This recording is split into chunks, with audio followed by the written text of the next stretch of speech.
اللہ تعالیٰ نے ہر امت کو انبیاء اور رسول کے ذریعے ہدایت عطا کی۔ نبی آخر الزماں حضرت محمد کے بعد قیامت تک کوئی نبی نہیں آئے گا، لیکن اللہ تعالیٰ اپنی مخلوق کو اکیلا بھی نہیں چھوڑے گا۔ اسی لیے امت محمدیہ کے لیے ایک عظیم رہنما اور مصلح کو مبعوث کیا جائے گا، جسے ہم امام مہدی کے نام سے جانتے ہیں۔ ان کا ظہور قیامت سے قبل ہوگا اور وہ دنیا کو عدل و انصاف سے بھر دیں گے، جس طرح یہ ظلم و جبر سے بھر چکی ہوگی۔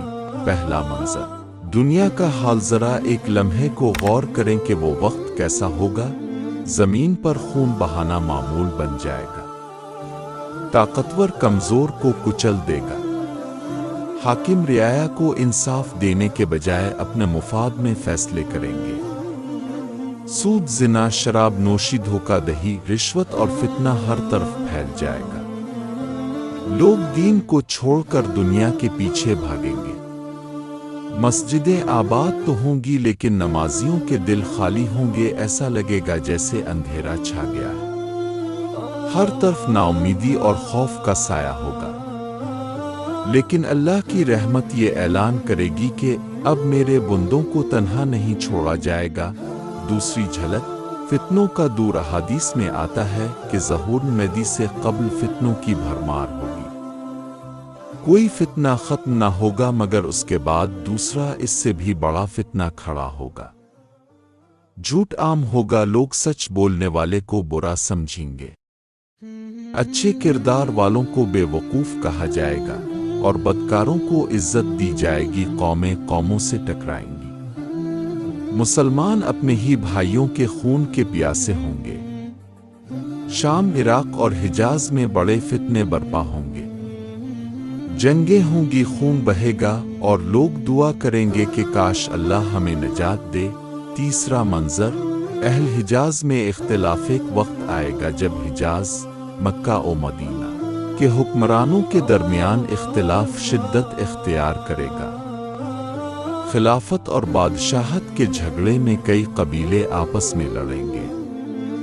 پھر اللہ تعالیٰ ایک ایسے مرد مومن کو چن لے گا جو اہل بیت سے ہوگا، حضور کی نسل سے ہوگا اور جس کا نام حضور کے نام پر ہوگا۔ لوگ اسے ڈھونڈ کر مکہ مکرمہ لائیں گے اور خانہ کعبہ کے پاس حجر اسود اور مقام ابراہیم کے درمیان زبردستی بیعت کرائیں گے۔ وہ عاجزی سے انکار کریں گے، لیکن مخلص مومنین ان کے ہاتھ پر بیعت کر کے اعلان کریں گے کہ یہی ہمارے امام ہیں، یہی اللہ کے برگزیدہ مہدی ہیں۔ چوتھا منظر آسمانی اعلانائق دن آسمان سے ایک فرشتہ اعلان کرے گا، یہ ہے مہدی، یہ اللہ کے خلیفہ ہیں، ان کی اطاعت کرو۔ یہ اعلان پوری دنیا کے مومنین سنیں گے۔ دلوں میں امام مہدی کی محبت بھر جائے گی، وہ ہر طرف سے کھینچے چلے آئیں گے۔ یمن سے بھی ایک لشکر نکلے گا جو مہدی کے جھنڈے تلے شامل ہوگا۔ پانچواں منظر ظلم کے خلاف قیادت، امام مہدی ایک عام انسان نہیں ہوں گے، وہ اللہ کی نصرت کے ساتھ کھڑے ہوں گے۔ دشمن ان پر حملے کریں گے لیکن اللہ کی قدرت کے ساتھ وہ سب کو شکست دیں گے۔ وہ دنیا کے ان حکمرانوں کو زیر کریں گے جو ظلم اور ناانصافی میں ڈوبے ہوں گے۔ ان کی حکومت قائم ہوگی تو زمین عدل و انصاف سے بھر جائے گی، غریبوں کو حق ملے گا، مظلوموں کو سکون ملے گا اور لوگ ایک نئی صبح کی روشنی دیکھیں گے۔